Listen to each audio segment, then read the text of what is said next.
Hello and welcome back. This is video number 4, and we're going to talk about content and how you can go about taking what we just learned in the previous video, doing the research, finding the keywords, finding what people like and what they want to engage in with. So if we pull that up here, remember we did a search on weight loss magazines, Weight Watchers, Shape, and Women's Health. We found that they like stories, testimonials, basically showing that it works for other people. And essentially, those would also include things like side by side pictures, like one picture over here, and how they've went through maybe Weight Watchers, and then or weight loss, and then you see another picture of them having lost weight. Then, of course, we have content in the form of maybe recipes and in the form of exercises. Now, how do you go about replicating this if you don't have a lot of this content already? Well, right out the bat, if you don't have a lot of testimonials, you can go straight to recipes or to exercises.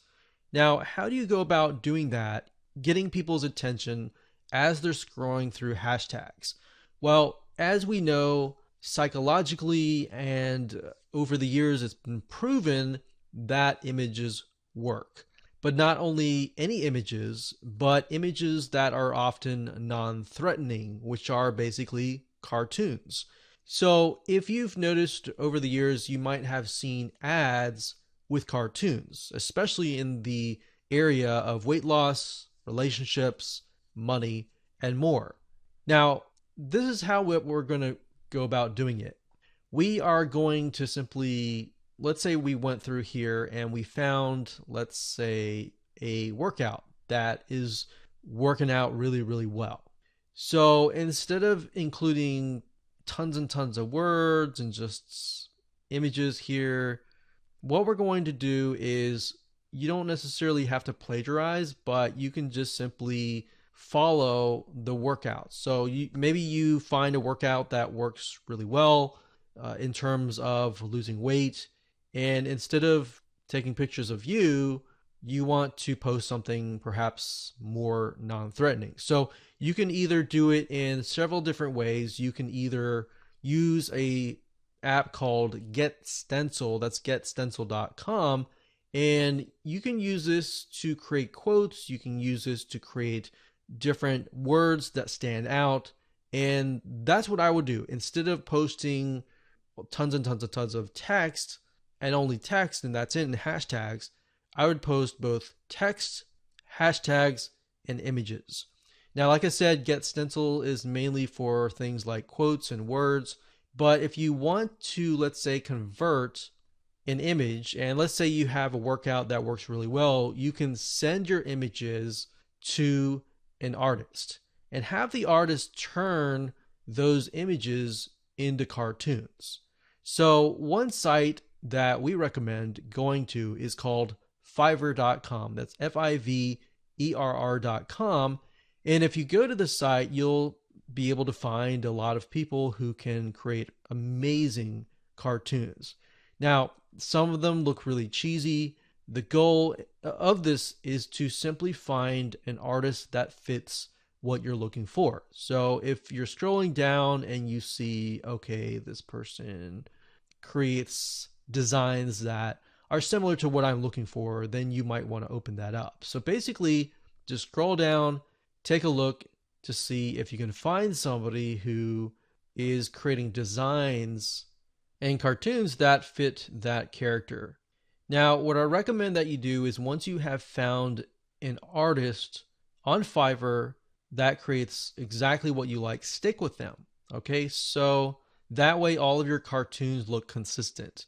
If you have 5 different cartoon artists creating 5 different types of styles, it's going to be very obvious to those that are following you that there's something not right. They might think that you're just taking those from online and just simply posting them. But if you have somewhat of a consistency, and if you're, let's say, for example, that you're using this person here, and they're creating people that are working out, or I mean, you can make it funny if you find that in your niche that they're not using humans, they're using some like animal or something that is very non-threatening. And what that does is because it's non-threatening, people are more likely to click. So once you've gotten them to click, and if you got really good content from that point on, then they're most likely going to stay and continue to follow you. So that's a little bit of a tip, is to take a workout or take something of a graphic that's working really well and then converting it to a cartoon and sticking with the artist. Now, in terms of Fiverr and how you can go about finding really good artists, it's like the question goes, how do you know if they're good or if they're not? The way you can tell is simply by looking at their designs and seeing if there's some consistency. So I know I talk a lot about consistency, but that is going to help you figure out if they're plagiarizing, are they copying from other artists, or do they actually know how to draw? So if we take a look at this guy here, you see how his people and his animals look very similar?